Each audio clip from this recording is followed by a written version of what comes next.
Olá, sejam todos bem-vindos a mais um episódio do CoachCast. Dessa vez vamos até Curitiba novamente. Tem bastante gente de fora ultimamente aqui no nosso CoachCast. E a história do Hertz é incrível. Vou deixar que ele conte, que ele se apresente.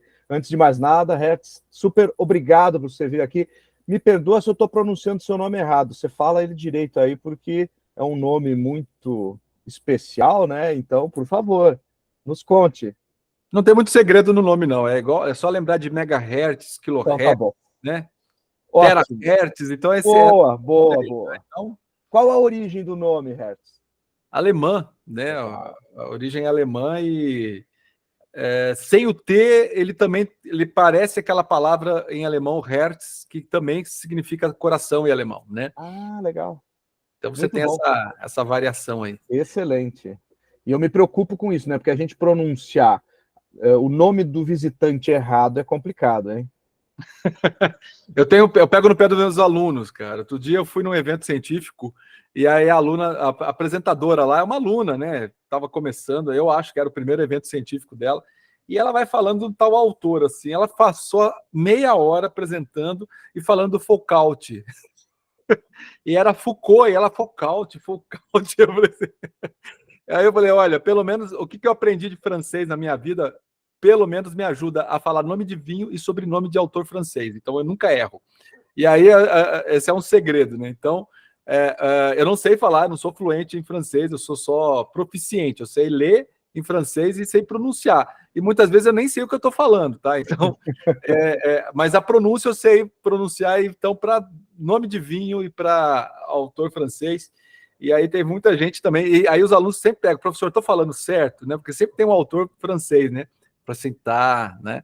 Então, muito bom, não, é preocupante. Não, eu pego no pé. Esse negócio de pronunciar nome de autor errado, para mim, eu sou muito assim, se eu estou vendo uma apresentação, vejo um errinho, eu fico prestando atenção naquele errinho, cara. Então eu fico preocupado com isso. Então eu acho que comunicação é falar o nome certo e tal. Mas assim, eu não ligo também. Tem gente que fica assim desesperada, corrige todo mundo com o nome. Olha, já me chamaram de Regis, cara. É o nome, né? A minha sogra a vida inteira me chama de Regis e continua chamando de Regis, entendeu? Então, caramba, certo, né? Então, ô sogra, hein? Herbert, eu já também, entendeu?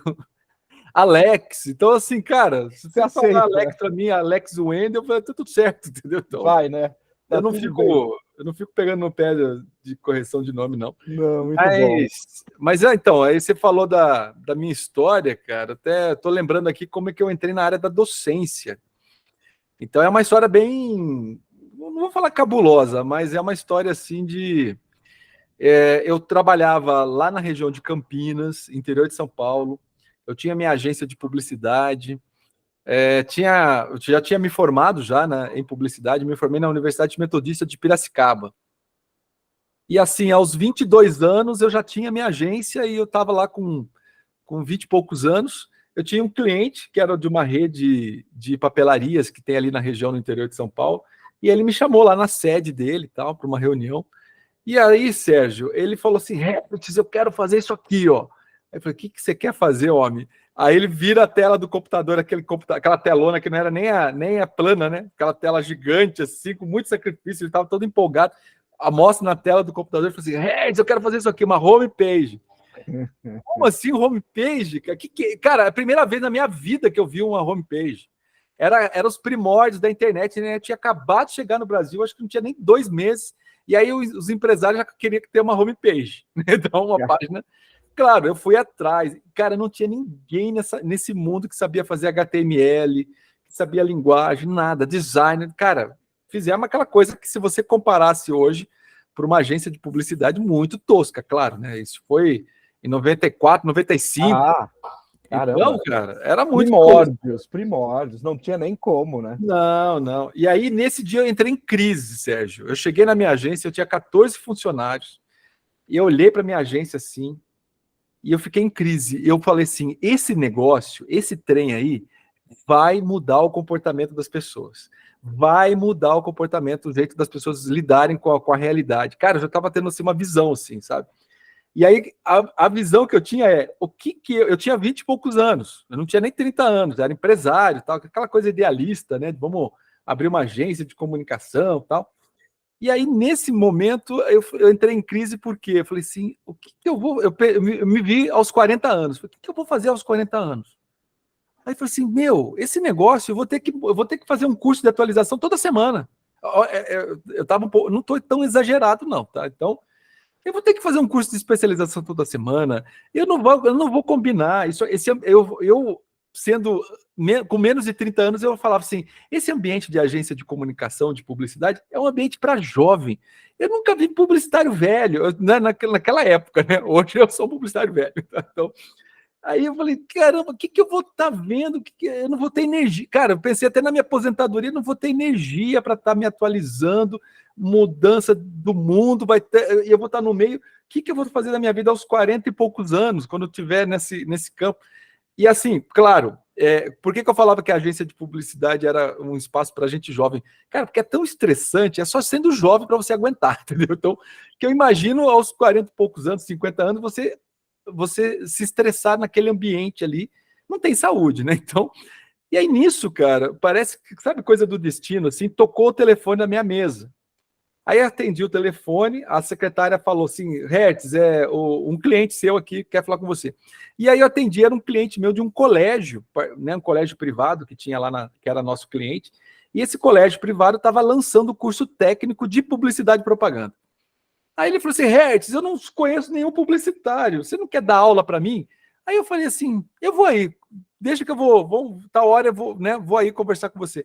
E nisso eu fui e fiquei 5 anos, né, dando aula à noite nesse curso técnico de publicidade. Então eu era publicitário de dia e professor à noite de publicidade. Então, e curso técnico em São Paulo tem muito, que é aquele curso do nível, né, de ensino médio. Então uma moçada assim que sai, né, hoje tem nona série, naquela época saía da 8ª série, e já com 14 anos, com 15 anos entrava no curso técnico e ficava ali até os 17 anos, né, fazendo aquele curso técnico. Todos os meus alunos que fizeram o curso técnico comigo, todo mundo foi para relações públicas, jornalismo, publicidade, todo mundo fez a graduação depois.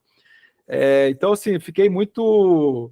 Eu não sei se eu fiz bem ou fiz mal para ele, mas eu contaminei, então acho que todo mundo que está ali, tem gente assim que está trabalhando na área até hoje, eu vejo, acompanho os meus alunos de ensino médio.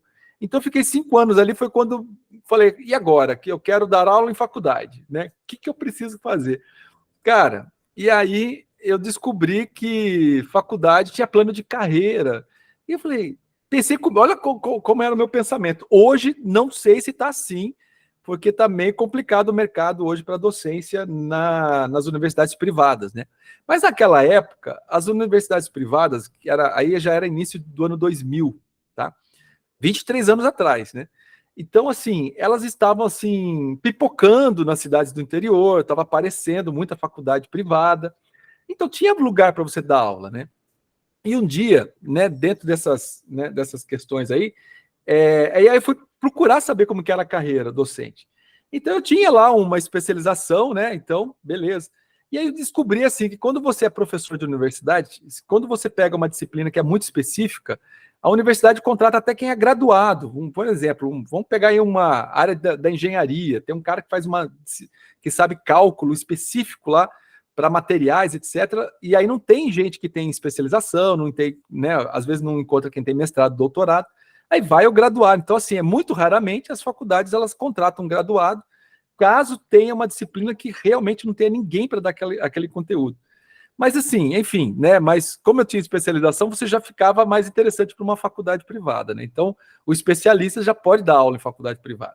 E aí, o que eu descobri, Sérgio? Nesse campo das universidades privadas e as públicas também, a gente descobre que quando você é especialista, você ganha X, quando você faz um mestrado, você aumenta o seu salário, quando você faz um doutorado, você aumenta o seu salário. Aí eu fiquei pensando, Sérgio, onde que na iniciativa privada de uma empresa, quanto mais você estuda, mais aumenta o seu salário?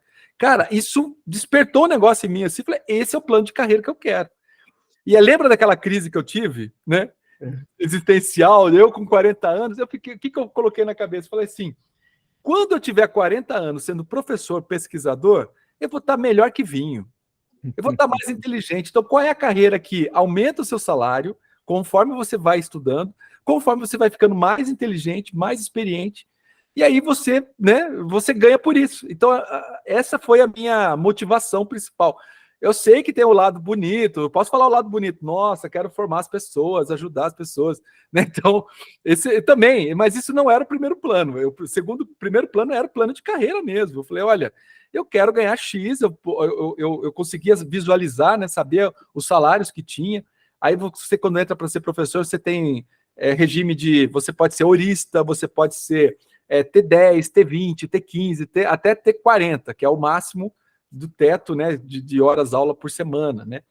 Cara, e aí foi, né? Então eu falei, por isso que eu falei, eu quero entrar na docência, porque eu acho que é um bom plano de carreira para quem está querendo ficar mais velho e mais inteligente e ganhar mais, né? E ganhar de uma forma fixa, assim, né? Porque a gente sabe que a agência de... Eu nunca trazei salário de ninguém na minha agência. Olha, isso é um orgulho que eu tenho, nunca, sempre me preocupei. Cara, mas é um estresse, você ser dono de agência, dono de negócio, de comunicação, cara, a preocupação que eu tinha da folha de pagamento todo mês, tá? E 14 pessoas ainda muita gente. É muita gente, cara. Então era um estresse, sim, porque se diminuísse o faturamento da agência, eu tinha que demitir pessoas, entendeu? E eu fazia de tudo para não acontecer isso, né? De demissão, etc. Então, assim, nunca demiti nesse tempo, assim, as pessoas saíram porque iam para um lugar, uma proposta melhor, etc. Eu sempre deixei muito aberto, então a gente sabe, o mercado é assim, você tem uma proposta melhor e vai trabalhar lá, entendeu? Nunca fechei as portas completamente, as pessoas, teve gente que já voltou para minha agência, e a minha agência sempre foi uma agência assim de... Eu vou falar essa palavra, não é bem isso, mas parecia uma agência escola, porque todo mundo que passou por mim ali na minha agência falou assim, cara, você dá atenção para a gente. Então, eu já era professor sem ser professor, né? Então, a atenção que você dá para a gente, o ensinamento que você dá, você explica. Eu não tinha medo, Sérgio, de falar os segredos da agência para quem está entrando ali. E tem dono de agência que eu sei que morre de medo de pegar o melhor atendimento dele e ficar passando as coisas para o atendimento, porque daqui a pouco ele acha que o atendimento vai sair com o cliente. Cara, não sai, não sai. Eu acho que a agência que é boa, o cliente fica na agência independente do atendimento. Claro, a gente sabe quando gosta de um vendedor, gosta de um cabeleireiro, a gente sempre, se ele muda de salão, você vai lá cortar com ele, né? As mulheres principalmente, né? Então a gente vê muita mulher assim, meu cabeleireiro mudou de salão, eu estou indo lá agora no salão X. O atendimento, às vezes, acontece isso, do cliente gostar tanto do atendimento da agência, que ele quer continuar com o atendimento e ele acaba mudando de agência também. Mas sempre, quando aconteceu umas 3 vezes na minha vida isso, e eles sempre voltaram. Então, não tem, né? Então é uma questão assim de profissionalismo. Então eu nunca tive medo disso, né? Nunca tive medo. E aí sempre fui muito generoso nesse ponto de passar conhecimento para as pessoas. Então nunca, eu acho que o professor já tinha ali também, né? E aí depois, quando eu resolvi entrar no plano de carreira, entrar na universidade, ser professor, aí eu falei assim, botei na cabeça, quero ser professor universitário, o que eu preciso fazer agora? Aí que eu descobri que tem que fazer mestrado, doutorado, aí eu falei, tá, vamos embora, né? Que é, né? E nesse tempo todo, nesse balaio de gato aí, aconteceu de eu ir para Cascavel, no Paraná, fazer um treinamento com uma cooperativa que tem lá. Então eu fui fazer o Media Training, né? Que como eu sou jornalista, então ensinar os diretores dessa cooperativa a dar entrevista em rádio, televisão, fazer palestra. Sempre trabalhei com oratória também, essas coisas. Então eu fui parar em Cascavel. Quando eu cheguei em Cascavel, eu sendo paulista, olha o preconceito que eu tinha com o Paraná. Eu achava que o Paraná só tinha indígena e soja. E no máximo Curitiba. Esse era o imaginário que eu tinha do Paraná. Era soja, indígena e Curitiba. Quando eu cheguei no Paraná, eu acabei fazendo uma via sacra, assim, passando por todas as principais cidades até chegar. Eu não fui de avião, eu fui de carro. Eu falei assim, eu vou de carro porque eu quero conhecer as cidades. Então eu fui parando, saí com o tempo, parecia um road movie, assim, né? Então eu saí com um certo tempo, de uma semana antes, e falei assim, porque eu vou ficar um dia no hotel em cada cidade para conhecer. Cara, aí conheci Londrina, conheci Maringá, conheci Paranavaí, conheci... até chegar, né? Claro, você também, Paraná tem Foz do Iguaçu, não é só Curitiba. Então era Curitiba, Foz do Iguaçu, indígenas e soja. Muito então, bom, assim, esse era o preconceito que eu tinha, o imaginário que eu tinha. E quando eu conheci Cascavel, eu achei que era uma cidade do interior, E todas as cidades têm aeroportos, tá? Todas as cidades. Então, assim, você vai de avião para tudo quanto é lugar do Paraná. E eu não lembrava que São Paulo, qualquer cidade do interior, tinha aeroporto, cara. No máximo era Campinas, Ribeirão Preto, eu não lembro de. Hoje pode ser que tenha mais, tá? Eu não sei quais. Mas a gente só pensava na capital, que era São Paulo, que tinha aeroporto, e Campinas, ali em Viracopos, e era muito pouco o número de voos ainda, né? Então, a gente tinha essa coisa ainda, né, naquela época que os aeroportos de São Paulo, né, do interior, não eram tão movimentados. E aqui, cara, nossa, Londrina é um dos aeroportos, eu acho que deve ser tão movimentado quanto o aeroporto aqui de Curitiba. E é um aeroporto pequeno e tal. Então, assim, você vai para qualquer lugar do Brasil, né? Aí eu falei, putz, que legal, né? Aí comecei a pensar, e aí a coisa que eu. Quando eu voltei para São Paulo, eu falei assim, gente, eu vou para Cascavel, né? Vou ficar um tempo em Cascavel, gostei. Aí nisso que eu fui dar o treinamento lá, né, nessa cooperativa, eu falei assim, quantas faculdades tem na cidade? Tinha 8 faculdades privadas. 8 para uma cidade de 500 mil habitantes. Eu falei, nossa, é muita faculdade. Aí o que eu fiz? Fui bater na porta e levei currículo, né? E no que eu levei currículo, né, eu levei em várias faculdades, só que tinha uma que tinha comunicação, tinha publicidade, que é onde eu queria estar, né? Mas estava naquela fase, estava mudando de coordenador, demitiram os coordenadores e estavam contratando novos, então não tinha ninguém para conversar comigo para ser contratado como professor. E fui bater na porta de uma faculdade de administração. E aí o coordenador falou assim: olha, só tem uma vaga. Qual vaga? Para uma disciplina. Tá, e qual que é a disciplina? É gestão de produto. Eu falei assim, você sabe sobre isso? Cara, não sabia nada. Eu falei, sei. Muito bom. Sei. Ousadia. Sei. Ousadia. Não, eu sei. Quanto tempo eu tenho para fazer o teste? Porque eles faziam uma aula, teste e entrevista. A aula teste é de 40 minutos. E aí, na aula teste, tá, quanto que vai ser a aula teste? Daqui 2 dias. Beleza. Eu já estava lá fazendo treinamento, daqui 2 dias. E no hotel, cheguei e preparei a aula teste. Cara, foi uma correria danada. Para você ter uma ideia, naquela época, PowerPoint, né, essas coisas era luxo, cara. Então, mesmo sendo uma faculdade privada, não tinha, né, PowerPoint, tinha retroprojetor. Aí, qual que é o material que eu tenho? Perguntei, qual que eu tenho? Ah, isso aqui tem retroprojetor. Beleza. Aí eu fiz todos os meus slides no retroprojetor. Cara, era nesse nível, né? E pesquisei aquelas na transparências, você escrevendo com a canetinha colorida. Isso, tudo isso, cara. Aí, só sei que eu peguei, fui na biblioteca municipal, fui na universidade, que tinha as universidades lá, catei livro de administração, busquei, achei o tópico de gestão de produto, estudei tudo aquilo, fiquei 3 dias estudando, trabalhando lá na cooperativa de dia, mas à noite no hotel estudando aquele material. Falei assim, eu preciso ensinar, aí o meu lado ator, né? Eu preciso ensinar durante 40 minutos que eu sou um bom professor de gestão de produto. Eu preciso convencer a banca. Eu preciso convencer, mas eu não vou convencer se eu não tiver um mínimo de conhecimento. Eu preciso estudar. Estudei 3 dias estudando. Cheguei lá, fiz o teste. Cara, só para abrir um parênteses, eu lembro do meu salário até hoje. Uma aula na semana, uma aula de 50 minutos. Não, desculpa, eram 2 aulas de 50 minutos cada, então 1h30 mais ou menos ali de aula por semana. O meu salário ia ser R$639, cara. Era um bom salário para 2002, tá? Então, são 21 anos, afinal de contas. Mas aí tá, cara, que loucura. Aí eu falei assim, aí liguei pro meu irmão, falei assim, o meu irmão chama Ralph. Eu falei, Ralph, cuida da agência aí, que eu vou ficar aqui pelo menos 6 meses em Cascavel. Vou ser professor. Mas o que você vai fazer aí?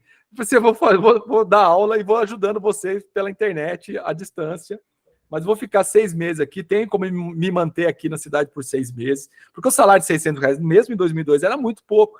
E o coordenador do curso de administração falou assim, mas você tem certeza que você vai sair lá da região de Campinas para vir para cá, para Cascavel, por causa de R$600? Você vai... Não, cara, aí nisso eu já tinha feito amigos na cidade, eu já ia morar não sei com quem, dividir apartamento, aluguel. Cara, eu já tinha feito todos os contatos, porque networking isso é uma coisa que você tem que ter na vida, cara.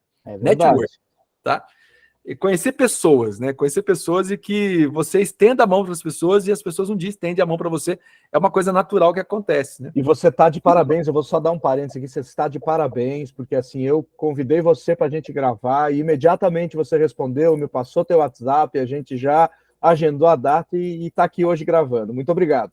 Cara, um copo de água E uma entrevista no podcast te não nega para ninguém. Muito bom, muito bom. Entendeu? A pessoa pede, você dá. Isso é uma coisa que eu sempre falei para os meus clientes. Assim, olha, falou para dar entrevista, se não for para um site pornô, alguma coisa que vai queimar muito o filme, você aceita na hora, cara. Boa, então, assim, cara. Então, né, se não for uma coisa que vai queimar o seu filme, não aceita, cara. Não deixa de ter, né? Porque espaço midiático é caro. Aí os meus clientes falam, né? Tem esse mantra assim para eles. Né? Muito bom, muito bom. Por pagar é caro. Se tá, né? Se vai aparecer na mídia, apareça, tal. Então, e aí nesse processo todo, Sérgio, aí beleza, o que aconteceu? Um frio danado. Eu nunca passei tanto frio na minha vida em Cascavel. Era uma manhã assim, a manhã do meu teste, né? Aí fui, cheguei na faculdade lá, né? Na Univel, era o nome da faculdade. Cheguei na Univel, o coordenador estava lá, mais 2 professores, mais a coordenadora pedagógica, tinha 4 pessoas na banca. Aí todo mundo para ver se eu era um bom professor, para ver se aceitava a tal da disciplina. Que era um curso de ADM, nem era o curso da minha área, eu sou da comunicação e ADM, né? E aí, beleza. Como ele estava muito precisando, então juntou, sabe, a fome com a vontade de comer, então ele estava muito precisando de um professor nessa área né, e eu tinha aparecido ali para fazer o teste. Cara, e eu estava assim, nublado, uma neblina densa. Olha o cenário assim, da cidade, amanhecer aquele dia. E o meu amigo lá, que é o Assir, falou assim: Hertz, eu vou com você para assistir sua aula. Pode, claro, porque quando essas aulas assim, pode, né? Porque é público, não é uma coisa assim que não pode ter, né? A não ser que seja um concurso. Concurso público, você não pode assistir a aula dos concorrentes, tá? Mas as pessoas que não são candidatos ao concurso podem assistir. Então, ele é uma banca pública, menos para os candidatos, né?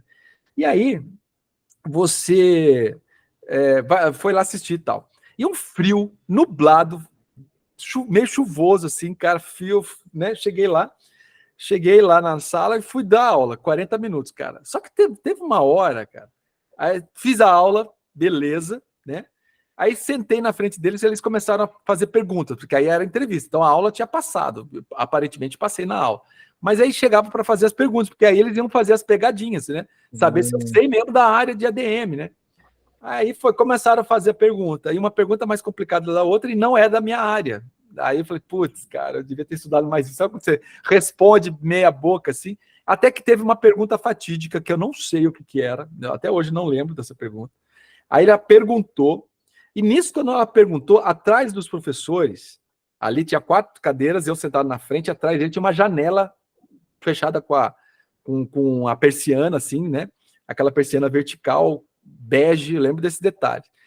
Cara, entrou um sol, assim, só sei que a persiana, assim, eu vi que começou a iluminar um sol, assim, iluminou, eu vi que aquele sol começou a invadir a sala, esquentar a sala, esquentou, iluminou as costas dos professores, atravessou os professores e chegou até no meu rosto, assim, eu lembro daquele calor do sol, cara, que abriu, e foi foi aquela pergunta fatídica que eles fizeram, foi o tempo do sol entrar, e eu vendo aquilo em câmera lenta, mas né, o tempo suficiente para esquentar e iluminar meu rosto, e eu dei a resposta mais legal do mundo, que eu não lembro. O meu amigo que estava assistindo falou, cara, você falou um negócio que você desmontou a banca, não lembro, e não sei o que, não sei o que. E eu falei assim pro meu amigo, mas você viu? Depois o sol veio, dei a resposta, eles ficaram encantados com a minha resposta, anotaram lá e me aprovaram. E o sol foi embora, aquela luz. Cara, aí eu falei pro meu amigo assim, filho, e você viu aquela hora que foi bem na hora que entrou o sol? Ele falou, que sol? O sol, cara, que sol, cara? Aquele sol que entrou na janela e esquentou a sala, trouxe aquela luz. Cara, você tá ficando louco, cara. Tá chovendo o tempo todo. Não tem sol nenhum. Cara, que sol, cara. Uau! Foi isso, cara. Você teve uma epifania. Você teve uma epifania. Caramba, Hertz. Cara, eu acho que eu tava incorporado com alguma entidade ali aquela hora. Que entrou pela luz do sol, iluminou a sala, me esquentou, fez eu falar. Eu não lembro da resposta, eu não lembro da pergunta. E o meu amigo falou assim, né? Meu amigo falou assim, a tua resposta. Meu amigo explicou depois para mim qual que é. Mas aí sim ele falou assim, cara, parecia que tinha baixado, sabe, um espírito do intelectual em você, e que você deu uma resposta, como não sei o quê. Falei assim, cara, mas de onde que eu tirei essa informação? Eu não estudei isso. Falei assim, não sei de onde, mas saiu da tua boca. Falei, cara, eu não sei se eu vi isso e ficou no meu inconsciente. e aí aquilo acessou meu inconsciente. Cara, eu só sei que eu tive essa experiência e fui aprovado. Uma semana depois, eu fui parar na outra faculdade que tinha na minha área de publicidade. E aí eu falei assim, eu vou insistir na outra faculdade, porque eu tô aqui na DM, mas, né? Uma semana depois comecei a dar aula nessa. Não, 2 semanas depois, falei, vou lá levar o currículo de novo. Aí cheguei lá, levei o currículo, tinha uma coordenadora interina. Aí eu falei para ela, olha, eu sou nem terminei de falar que eu era publicitário, queria dar aula. Ela falou assim, meu Deus, eu estou precisando de publicidade. Você sabe dar aula de redação? Sei. A planejamento, sei. Não sei o que lá, criação publicitária, sei. Não sei o que lá, eu sei tudo, entendeu? Mas eu sabia, isso eu sabia. Né? Sim. Aí eu falei, caralho. Aí eu falei assim, nossa, fulano, leva ele lá no RH. Cara, me pegaram pelo braço do RH e o meu salário foi de R$ 2.900. Caramba, que salto! Só que aí veio o diretor da faculdade falar comigo, não, você tá fazendo o que agora? Se eu tô dando aula na outra faculdade, na concorrência, não, você vai sair de lá e eu vou te dar mais um bônus, não sei o quê, não sei o quê, não sei o quê. Cara, só sei que foi o dobro do salário, só sei que o salário foi para 3.400. Caramba, que coisa boa. Eu lembro que você falou 3.400, número cabalístico, assim, 3.400, número 7, né? Então, e aí, cara, aí eu falei assim, em 15 dias, e eu tava esperando ficar 6 meses lá para ver se eu engatava como professor, e 15 dias depois eu tava de R$639 para, né, 3.400, que era um bom salário em 2002, tá? Oh. E aí deu para me sustentar, já fui morar sozinho, já dava para viajar para São Paulo, então sobrava dinheiro, que ela era uma outra época, né? Então, cara, assim, foi assim que eu comecei minha carreira. E aí depois, no segundo, terceiro ano, virei coordenador do curso, aprendi a ser coordenador. E nisso, em 2002, eu entrei em julho de 2002. Aí fiz o processo seletivo assim no susto, assim, né? Aí o meu amigo esse meu amigo que tinha assistido a aula falou assim: Hertz, vai abrir seleção no mestrado da Unicamp. Eu falei, caramba, cara, e agora? Não, dá para mandar por Sedex. Bom, beleza. Só sei que eu fiz o projeto, assim, correndo, em 5 dias eu fiz o projeto. Eu botei no Sedex, o correio fechava 5 horas lá em Cascavel, na sexta-feira, era 4 horas, tinha botado no correio Sedex. Chegou na Unicamp, fui aprovado pelo projeto, aí já fui fazer a prova escrita. Cara, de Cascavel até Campinas, cara, 17 horas de viagem de ônibus. Eu fiquei 3 anos viajando toda semana, indo e voltando, esse tanto de tempo na minha vida dentro do ônibus. Mas eu estudava dentro do ônibus, eu lia tudo dentro do ônibus. Cara, porque eu falei, eu vou ficar 17 horas dentro do ônibus, cara. Então, passava a noite, assim, né? Então, eu acho, assim, que o meu mestrado foi mestrado suado, que eu dou valor para o meu mestrado, porque, olha, 3 anos viajando, e eu morando do lado da Unicamp, isso que era o mais, né, intrigante do destino. Eu morando do lado da Unicamp, né, com a minha agência ali e tal, não sei o quê, e morando lá literalmente, fui parar em Cascavel para viajar para fazer mestrado na Unicamp. Então, mas assim, abriu muitas portas, etc. E assim que eu defendi, e era uma época que eram 3 anos de mestrado, defendi o mestrado, meu salário aumentou, beleza. Aí foi em 2006, tá? Em 2006, eu fiquei sabendo de uma faculdade em Londrina. Para você ter uma ideia, o mestrado, quem tinha mestrado no Paraná em 2006, ganhava em média R$24 a hora aula. Esse é o tempo, né? E eu fiquei sabendo de uma faculdade privada em Londrina que pagava R$43 a hora aula para mestre e 52 para doutor. Eu falei, caramba, cara, eu quero dar aula nessa faculdade. Que boa. Aí fui visitar um cunhado, levei o currículo nessa faculdade, deixei lá, e aí olha a pretensão minha, deixei o currículo para ser coordenador da faculdade, do curso. Porque assim, eu olhei, quando você faz stalkear, né? Vamos stalkear a faculdade. Esse é o segredo, ó. Você vai pedir emprego em algum lugar, stalkeia, saiba tudo daquela empresa, tá? Aí eu stalkeei a faculdade, eu vi que tinha um coordenador que coordenava jornalismo e publicidade, cursos, e eu vi que o cara era jornalista. E no meu entendimento acadêmico, eu sei que jornalista, ele não gosta muito de coordenar curso de publicidade, porque ele não entende muito de publicidade. E aí, na faculdade que eu estava em Cascavel, que eu já era coordenador, eu coordenava só publicidade, tinha outro coordenador para jornalismo. E eu falei assim, eu vou lá levar o currículo, botar uma minhoca na cabeça dele e falar assim, olha, me chama de coordenador do curso de publicidade e você pega esse pepino, esse abacaxi e passa para mim, né? O curso de publicidade. Porque eu imaginava isso, que ele estava lá, né? E aí tá, beleza. Nisso, ligaram para mim, aí fui para casa dos meus pais em São Paulo, final de ano, aí ligaram para mim lá em janeiro, né? Final de janeiro, ligaram no meu celular. E aí, oi, professor, eu estou com uma disciplina aqui de criação publicitária. Você quer pegar essa disciplina? Aí eu expliquei para ele, professor, olha, professor, eu pegaria de boa, não tem problema, mas eu mandei o currículo aí. Na verdade, é para deixar, para ser coordenador do curso de publicidade. Eu vi que você é jornalista, que você coordena 2 cursos, e aquele silêncio, cara, achei que tinha caído a ligação. O cara fala assim para mim, Sérgio, você caiu do céu. Eu falei, como assim, cara? Você caiu do céu porque eu não aguento mais coordenar isso aqui é uma loucura, não sei o que, cara. Exatamente aquilo que eu imaginava. Que o jornalista ele não gosta muito, não é da natureza do jornalista ser um administrador, assim, sabe? Planejar. Então é mais fácil para a gente da publicidade, né? Planejar as coisas, né? E aí eu falei assim, então, professor, eu quero ser do coordenador. Não, eu vou indicar você para você ser coordenador de jornalismo e publicidade, porque eu também sou jornalista, né? Uhum. Beleza, né? Porque eu quero sair desse cargo, eu quero ser só professor, eu não sirvo para isso. Falei, caramba, me indica então, né? E aí foi. E aí, em abril de 2006, isso era janeiro de 2006 que eu falei com ele. E eu estava lá em Cascavel, em abril de 2006, me chamam para fazer entrevista lá, né? E nisso, em fevereiro de 2006, eu fiz o meu primeiro concurso para uma universidade pública numa cidade chamada Guarapuava, aqui no interior do Paraná. Então tinha uma faculdade estadual e curso de publicidade. Eu fui e passei em primeiro lugar nesse concurso.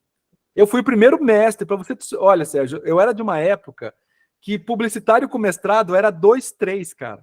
Eu fiz um concurso com 2 candidatos, eu e mais um, porque ninguém tinha mestrado na época. Quando eu fui fazer concurso com doutorado, é a mesma coisa, não tinha publicitário doutor. Então, assim, hoje, a gente abriu aqui um concurso na Federal aqui para o curso de publicidade, cara, deu 36 candidatos publicitários doutores, cara, para uma vaga. Para você ter uma ideia de quanta que as aumentou pessoas... bem, né? Aumentou bem, todo mundo correu atrás. Docência. Só que eu sou de uma época que eu pensei nisso antes de todo mundo, entendeu? Por isso que eu tive muita vantagem, assim, de... E aí foi que cheguei nessa faculdade em Londrina e falei, olha, eu quero... Tá, e me stalkearam a minha vida. Aí a dona da faculdade, que era uma dona da faculdade, de uma faculdade de Brasília, por isso que o salário era alto em Londrina, porque era a hora-aula de R$43, hora-aula de Brasília em Londrina. Eu falei, gente, eu vou ganhar igual Brasília em Londrina. Entendeu? Uau. Que maravilha. Bom. E aí, nisso, que ela, na entrevista comigo, eu falei assim, olha, eu fui atrás de informações sobre você, descobri que você tira curso de comunicação da UTI. Aí, nem eu sabia disso. Eu falei assim, é porque eu peguei o curso lá em Cascavel com 30 alunos, 20 alunos, entreguei com 80 alunos a sala de aula de publicidade. Muito bom. Aí eu falei para ela, olha, aconteceu isso, eu peguei com 20, quase fechando o curso e reanimei o curso. Então, se estava na UTI, eu não sei, mas que eu salvei o curso, eu acho que eu salvei, né? Aí ela falou assim, então, eu quero contratar você por 20 horas. Aí eu falei assim, olha, eu calcular salário de coordenador, então 20 horas, eu tinha que trabalhar 40 horas, né? Porque a minha meta era ter um salário de 7 mil e alguma coisa, né? Porque era o salário para quem tinha mestrado naquela faculdade.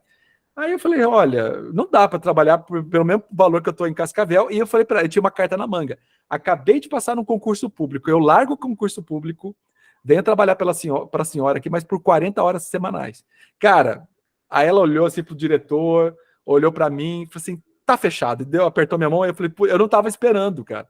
Porque um coordenador de curso ganhar quase o valor de um doutor numa faculdade privada em 2006 era a coisa mais rara, cara. Mas eu não estava esperando, eu falei, tô na cartada, eu vou trabalhar na universidade pública, né? Porque, enfim, tem mais plano de carreira, etc.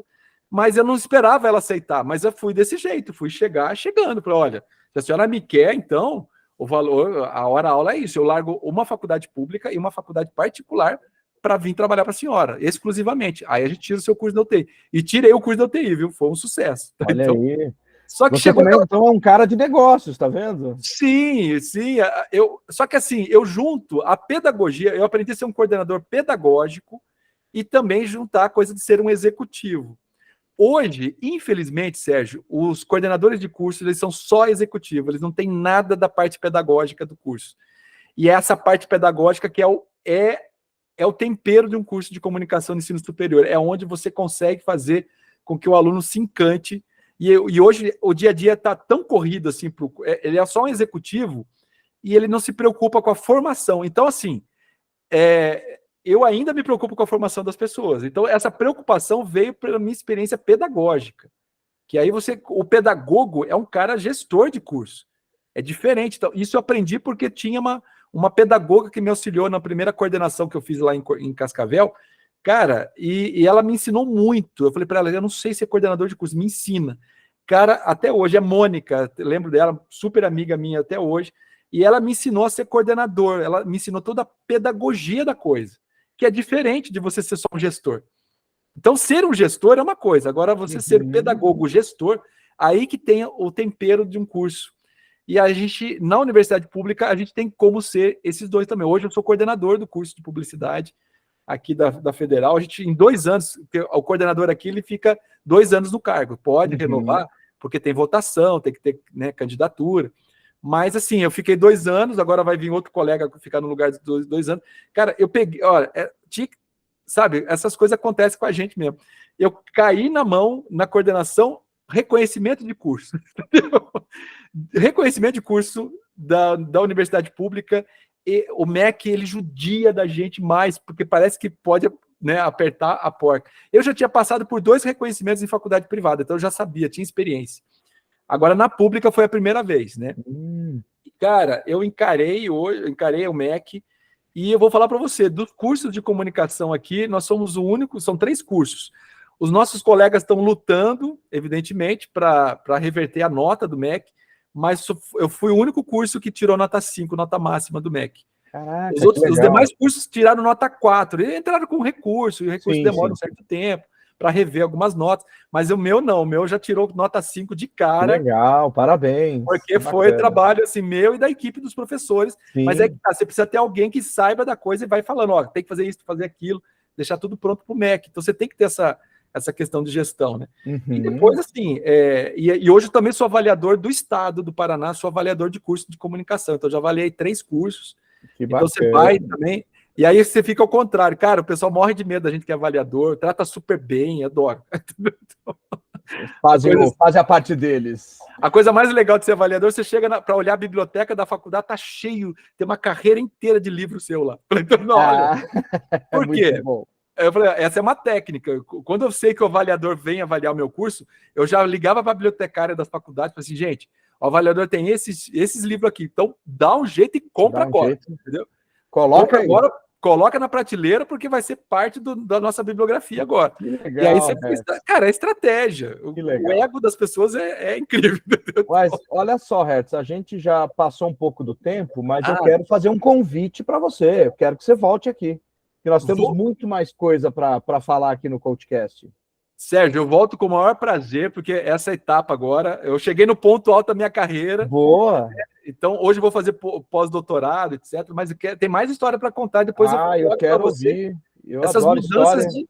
Sim, as mudanças de carreira. Depois que eu estou estabelecido aqui na Universidade Federal do Paraná, então outras coisas surgiram nesse meio campo. Então é outro bate-papo para a gente poder falar. Nossa, não, verdade. Porque assim, é incrível, porque eu coloquei algumas palavras-chave aqui que o Hertz trouxe para a gente, ó. Ousadia, generosidade, lifelong learning, mudança, networking, docência, inovação, coragem, um pouquinho de sorte aí às vezes, né? Sim. É o encontro da preparação com a oportunidade, e pretensão foi uma palavra que eu achei ótima. Eu sou pretensioso. E é isso, né? Ousadia com pretensão. Olha só onde você chegou, né? Exato. Sem falar da entidade que me acompanha, que eu estava lá no primeiro dia da aula, cara. É verdade. Você tem uma entidade. Mas, assim, o Hertz é uma pessoa espetacular. Quem quiser segui-lo nas redes sociais, vai ter aqui na descrição desse episódio ali o Instagram dele. E ele tem muito mais história para contar. E também, né, essas especializações, porque uma das coisas que me chamou a atenção para convidá-lo foi justamente a questão de neuromarketing, né, de neuromitologia de marca, isso aí. Nós vamos gravar um episódio, então, exclusivo para isso. Eu tenho certeza que você já inspirou aqui um monte de gente. Que bom, cara. Eu acho que essas horas que a gente compartilha essas histórias servem de modelo, né, de exemplo, enfim. Eu gostaria de ter ouvido histórias como a minha naquela época, cara, só que eu tive que aprender tudo sozinho, né, não tinha nada. Então eu fico isso aí. imaginando alguém está querendo ser professor universitário, Isso. que vai encarar hoje. Hoje as coisas estão diferentes, claro, Sim, né? Mas sim. é uma carreira que eu acho que é sensacional. Olha aí, ó, que bacana. Você passar o teu conhecimento, você passar aquilo que você tem como melhor aí para os outros, essa preocupação que você tem de gestão e pedagogia, pedagogia mesmo, né, que chama? Pedagogia, gestão Então, pedagógica. gestão pedagógica, olha que interessante isso aí, não ser só uma coisa protocolar, né, não ser um coordenador protocolar, você se preocupar realmente com a formação dos outros. Sim. Fantástico, Edson. Olha, estou super grato aqui pela sua gentileza de vir aqui e tenho certeza que todo mundo também vai adorar esse episódio. E até o próximo, hein? Logo, logo nós vamos gravar um outro. Vamos gravar sim, pode me chamar que eu venho. Tem Então, erro não. joia. Forte abraço para você, muito obrigado. Para você também, para todo mundo que segue aqui o perfil de vocês, a página de vocês.